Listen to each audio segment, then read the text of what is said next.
সেখান থেকে আজ অবধি আমরা এই অতিরিক্ত আজানটা দিয়ে থাকি।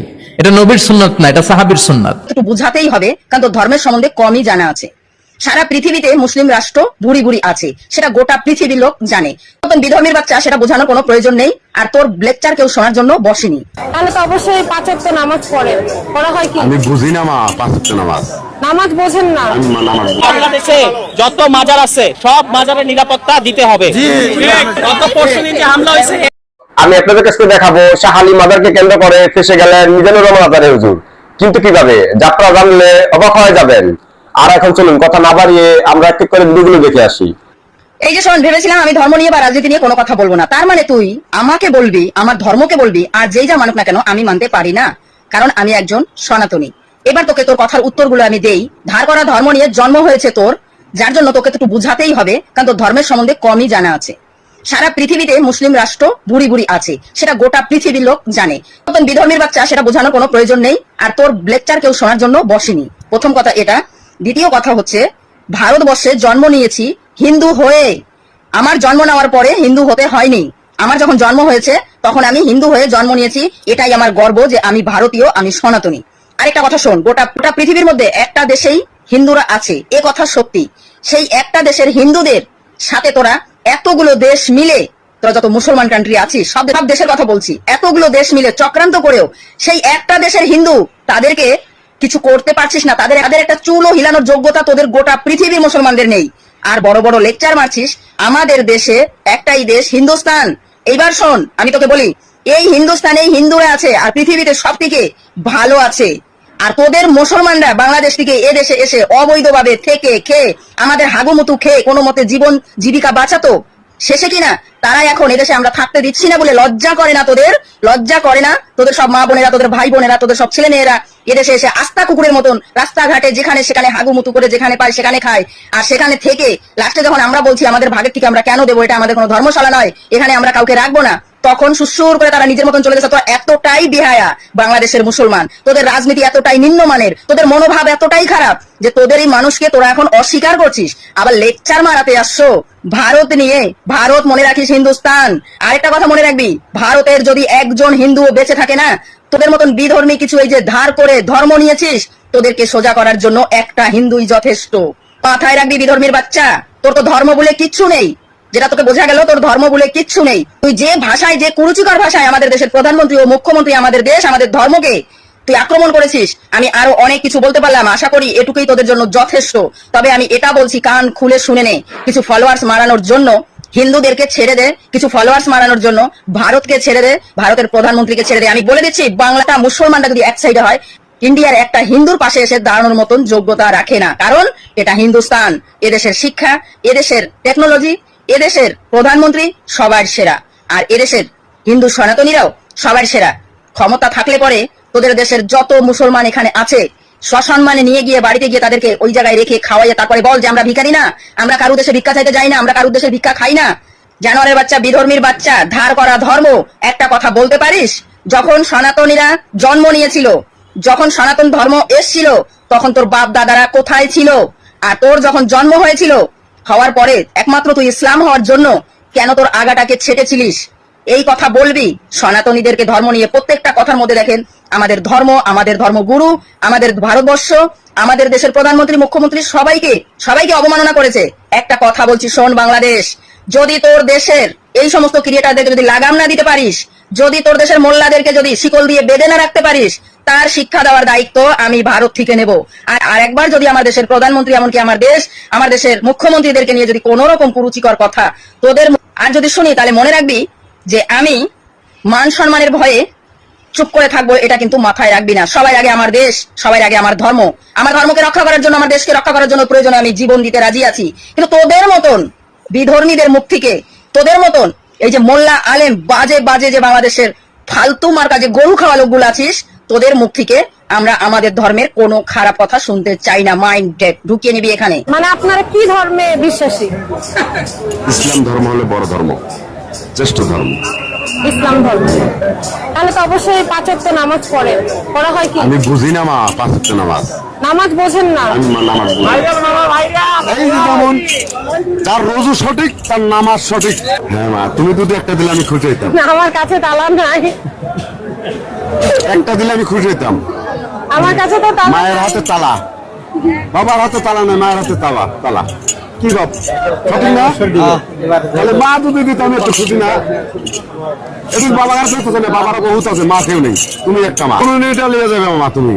ও, মানে তালা লাগাই দিব কিন্তু চাবিটা আমার কাছে রাখতে বলতেছে। বেশ কয়েকটা। এই 8 তালার খবর আছে ও, মানে এখানে, বিভিন্ন ভাগ বিভিন্ন পয়েন্ট আছে। মানে আবার আসমান জমিন 7 তালা। উনি বলতে চাচ্ছে যে বেহেশত হচ্ছে 8টা, আর ওনার শরীরেও তালা আছে 8টা, মানে 8টা তালাতে উনি 8টা বেহেশতকে তুলনা করছেন, তাই তো? ঠিক আছে বাপ। 51.5 কেজি ওজন নিয়ে উনি প্রতিনিয়ত ঘুরে বেড়াচ্ছে। এই যে বছর শেষে আবারও মহাস্থানে এসে কেমন লাগতেছে? ভালো লাগতেছে। এই যে মিলন মেলা, এই যে কতজনের দর্দের মুখ দেখতে পারতেছে, এই আবার আসে বছর অন্তর আসে দেখতে পারবো না, কেউ আসতে পারবে কেউ আসবে না। তো এটা হলো সাক্ষর, এতদিন তাকে কোথায় বলে ছিলেন? মিলন মেলা, এতদিন ভালোবাসা। কোথায় ছিলেন? এতদিন ছিলাম তো বাংলাদেশেই ছিলাম। আপনার বাসা কোথায়? বাসাই তো নাই রে মা, বাসাই তো খুঁজিচ্ছি। বাসা নাই?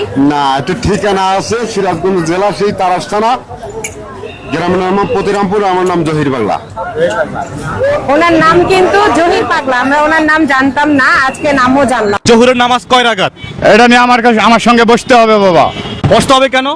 বসতে হবে এই কারণে যে পাগল মন আমাদের, আমরা শিক্ষিত মানুষ না, আমরা যা দেখে এই পৃথিবী কিছু শিখে আসি নাই, হ্যাঁ। এই পৃথিবীতে আসার পরে দেখে কিছু কাজ করি, তাহলে সে তার মধ্যে জানার ভুল থাকতে পারে, বুঝার ভুল থাকতে পারে, শিক্ষার ভুল থাকতে আপনি পারে। তো মাশাআল্লাহ অনেক বড় দাড়ি রাখছেন, মোছ রাখছেন। আমরা মুসলমান, আমাদের তো 5 ওয়াক্ত নামাজটা জানা দরকার, ঠিক না? হ্যাঁ, জানা দরকার। হ্যাঁ। খালি বাবার দরবারে হাঁটলে হবে না, বাবার গুণ গাইলে হবে না। বাবা কি বলছে, তুমি আমার রাস্তাতে দৌড়াদৌড়ি করো, আমাকে নিয়ে গুণ গাও? না হ্যাঁ, না, উনি হলো লালন শাহ বাবার লোক। লালন শাহ বাবার লোক আজকে বিশাল বড় একটি পাকা নিয়ে রাস্তায় ঘুরে বেড়াচ্ছে। আমরা জানবো এই লালন শাহ বাবার লোকের থেকে অনেক অনেক অজানা তথ্য। কেমন আছেন? ভালো আছি। আপনার নাম কি? আমার নাম মোহাম্মদ মাহবুব শাহ। মাহবুব শাহ? জি। আচ্ছা মাহবুব শাহ, আপনি আসলে কই থেকে আসলেন? আমি কালকে আসছি কুষ্টিয়া থেকে, হ্যাঁ। কুষ্টিয়া ভেড়ামারা থেকে ঢাকা আসছি কালকে। আজকে এখানে আমার জিয়ার দরবার দর্শনের ইচ্ছা ছিল, তাই আমি আসে জিয়ার মাজার দর্শন করে এখন বর্তমানে আসে এখানে দাঁড়াইছি। আপনি কি করেন? আমি মূলত আমার দেশ ভ্রমণ করাই, এটাই আমার রীতিনীতি। দেশ ভ্রমণ করে আপনার রীতিনীতি? জি। আচ্ছা, দেশ ভ্রমণ করেন, আপনি খাওয়া দাওয়া কিভাবে খান? খাওয়া দাওয়া বাবা আল্লাহ যেভাবে যখন যেভাবে যেখানে জুটাই, যে আল্লাহ দিলে খাই, না দিলে উপাস যায়।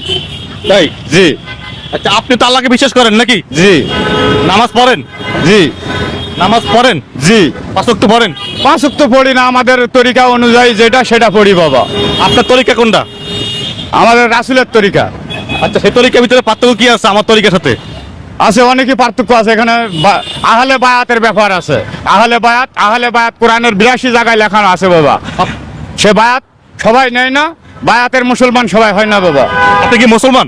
জি। আচ্ছা, মুসলমান হলে তাহলে তো আপনার মোস্টের বড় থাকবে না বাবা। মানুষের বহুমুখী বিকাশ, কে কোন বিকাশ প্রকাশ করবে এটা বলা বড় দায়। না, একজন মুসলমানের কি মোস্ট বড় রাখা কি এটা আপনার জায়গা আছে কিনা? হ্যাঁ আছে। হ্যাঁ আছে। জায়গা আছে? জি। আচ্ছা, আপনি কি এমনি নেশা পানি করেন কিনা? না কোনো পাতা পুতা খান কিনা? না। সিদ্ধিমিদ্ধি খান কিনা? না খান তো মনে হয়। না।